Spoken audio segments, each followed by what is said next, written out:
Welcome to my Saturday morning midlife crisis where cartoons are out, coffee's in, and our mortgage is now our longest relationship. I'm Austine. And I'm Alex. All right, so we want to go into popcorn? Yeah, let's do it. Okay. Popcorn time. All right, you start. All right. First thing with popcorn. I guess Spider-Man was on the cover of Empire magazine. I missed it. Yeah, Sorry. even though I shared it on our social media pages. I said I was busy. Yeah. So busy you don't even keep up with our own podcast. I know. I'm the secondary. But yeah, lots of photos that they released in here. There were photos with Spider-Man and Punisher, which was awesome. Photos of lots of Spider-Man and the Hand. And I found that very interesting. So obviously we saw in the trailer that Spider-Man's facing off against the Hand. Right. But my question going into the movie was how much of the Hand is actually a part of this? Marvel usually does this thing when they release a trailer where they're really only releasing the first hour of footage and you don't know what really you're about to see. So I was very curious if the Hand is really going to be heavily influenced, but to see lots of photos of the Hand in the Empire magazine photos, I was very curious about that. Well, do you think they're going to focus all the way on the Hand, or do you think that it's actually not as big of a plot because they're going to do more on his soul searching and the new way of life that he's in and really kind of lean into that? Yeah, so I think we're talking about two different topics because you have a Spider-Man plot point and then a Peter Parker plot point. And those two are very important in telling a very successful Spider-Man story, which I don't think any of Tom Holland movies have done yet because they've always been one linear story. Now we're getting to the point where he has a secret identity, so he's Peter Parker going through his loneliness, but then we're going to see the events that are taking place of his Spider-Man and what's going on and what kind of crimes he's fighting. So to answer your question, I don't think we're going to have to sacrifice seeing more Peter Parker go through his own personal journey to get more stuff of the Hand. If that makes sense. Yeah, that makes sense. I guess I didn't really think about it that way, but you have shared that before of that you're really excited to see this version of Spider-Man because we get to see the sad Peter Parker. Well, it's not just the sad aspect. No, but the person navigating his own identity, like you said, as a self, two separate things. Yeah, and how do you manage those two masks? If I'd be lucky enough to somehow bring Miles Morales into my Spider-Man universe and into the MCU, I'd love to do for a young kid what Downey did for me. I think it's very interesting that he's specifically saying Spider-Man because it's not like Tobey Maguire or Andrew Garfield ever were mentors to him or each other when it came to them being Spider-Man.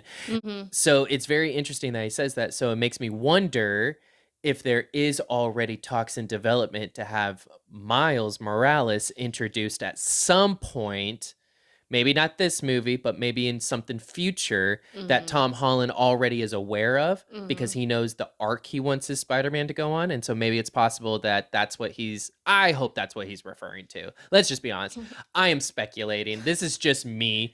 So, well, but yeah. I would love it to go that direction. With great power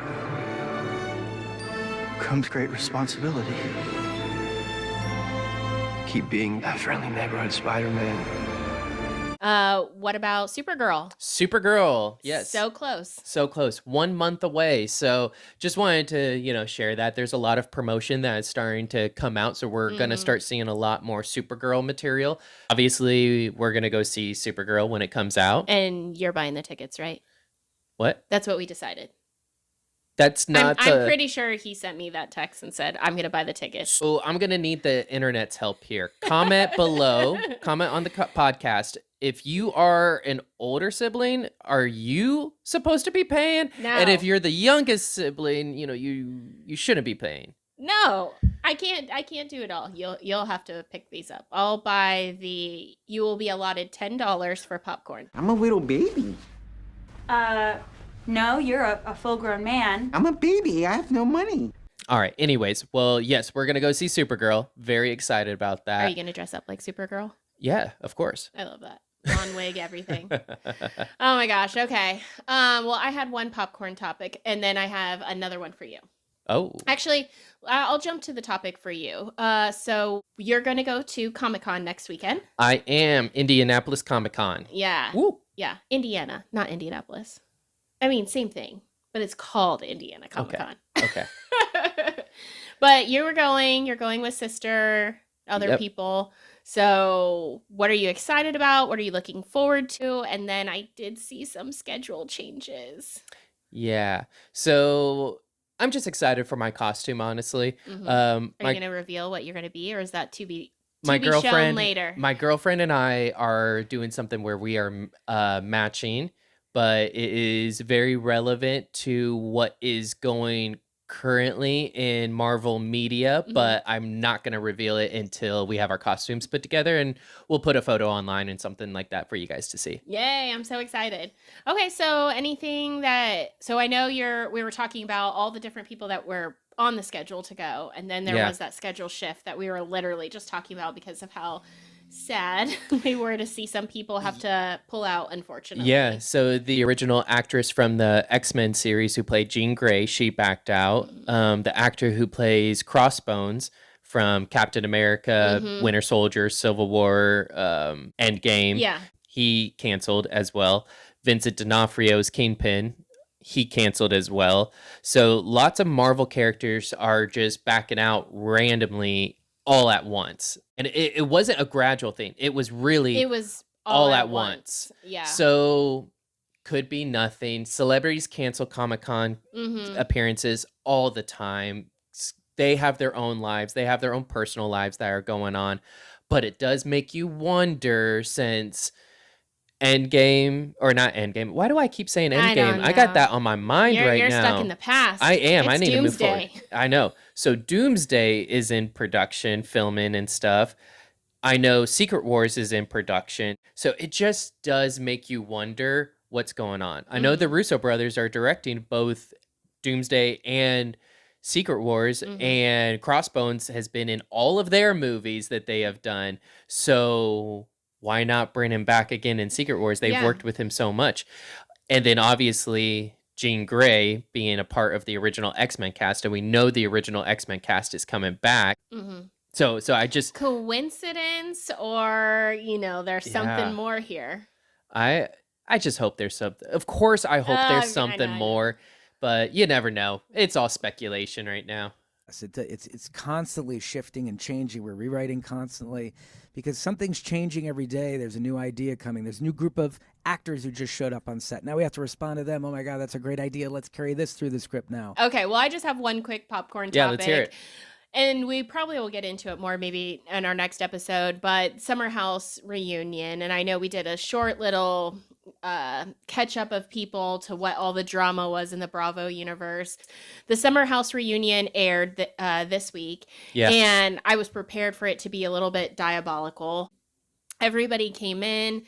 And I have to give Sierra kudos for being so calm and poised when you can definitely see how much emotion she was trying to hold back. Like she was trying to hold that restraint of being unleashing, I guess. She wanted to unleash and she showed a lot of restraint, but she also And she had every reason to Yeah. to unleash. I think Amanda is so stuck on this timeline of events, which is completely false.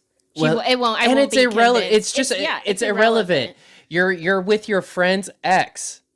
Yeah. Close friend after you knew what she was going through emotionally and how bad she wanted that relationship to work. Yeah. And how close and of a good friend she was to Amanda during her fallout of her marriage. Yeah. Amanda has had a lot of rough times, her and Kyle. That's been no secret. And people have constantly been there for her, lifting her up. And I think one of the clips that I had seen, Sierra to Amanda, was like, you tell me when and where and I got you. Like, I will get you out of this situation. If you want to go, tell me when and I'll schedule every thing for you. That's what I need to hear. I don't need to be but handled also like a at the baby. same- When Amanda stood on her ground and said, no one was there for me. No one was there for me like West was.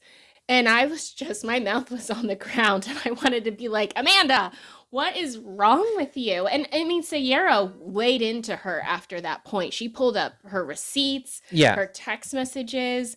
And it's just, it to me, I felt bad for Amanda. Like, I had a lot of anger, but then a lot of like sympathy almost for her of she really doesn't understand the situation she's in, and her view and self-worth is so low, and that's hard for me when I watch anybody to have such a self-worth so low that they're justifying their actions like this and Yeah. are with someone like a West. And the thing is I haven't seen as much Summer House as you have, but I've definitely seen enough. And I do know that when it comes to Amanda, you know, a lot of people have always been on Yeah. Amanda's side because of how Kyle is, which is rightfully so. When you're only talking about that bubble, absolutely rightfully so. However, I'm also a firm believer that you are the average of the 5 people closest to you. Mm-hmm. And she married someone that is like that. I have seen enough to where Amanda is just as mean to people back. Oh, yeah. She is awful to her friends. Mm-hmm. And she is so, the world revolves around me. And Kyle, to your point, has been so horrible that you couldn't see it. But then when you put it all back into context, and I'll be interested to see how this really plays out in the city where they're not drinking and partying, because Yeah. Kyle definitely seems to be two different people. When people drink or they're course. partying, they do become different people. And that's the only version of him that we've really been introduced to as an audience Yeah. for a long time. So I just keep thinking in my head, if Amanda's always been this version, and we've only seen this particular version of Kyle, what has it been like when they have been in the city more days than they're off in the weekend? You know, you're Yeah. 5 Yeah. days at home. What has that dynamic really been like? And have we all been gaslit? Is there another part that I should dwell on? All the stress from Loverboy. We don't ever talk about the DJing thing. And then the last thing I'll say on that, because like I said, we can jump into it more detailed later in the next episode, is just West. How worthless. Amanda got laid into by everybody. Even when Lindsay was going at West, there was no defensiveness. No. There was nothing. He was like a wall. Like he didn't do anything. There was no emotion. There was like, which no. makes me question, how sincere is this actual relationship? And is Amanda and Wes doing, like Sierra said, Wes, you're going to get your fame now because of this, and that's what you've always wanted. You know? And I think that that's true, because Yeah. I don't know if Wes even cares about Amanda. I don't know if Amanda cares about Wes. I can see why people say this is Scandival 2.0, because it has that same...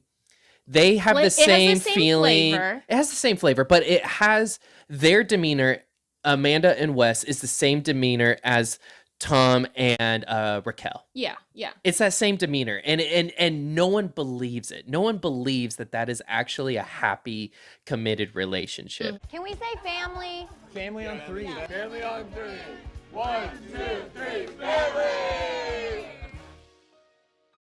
So thanks for watching. If you want to check out the full episode, be sure to listen to us on Spotify at My Saturday Morning Midlife Crisis.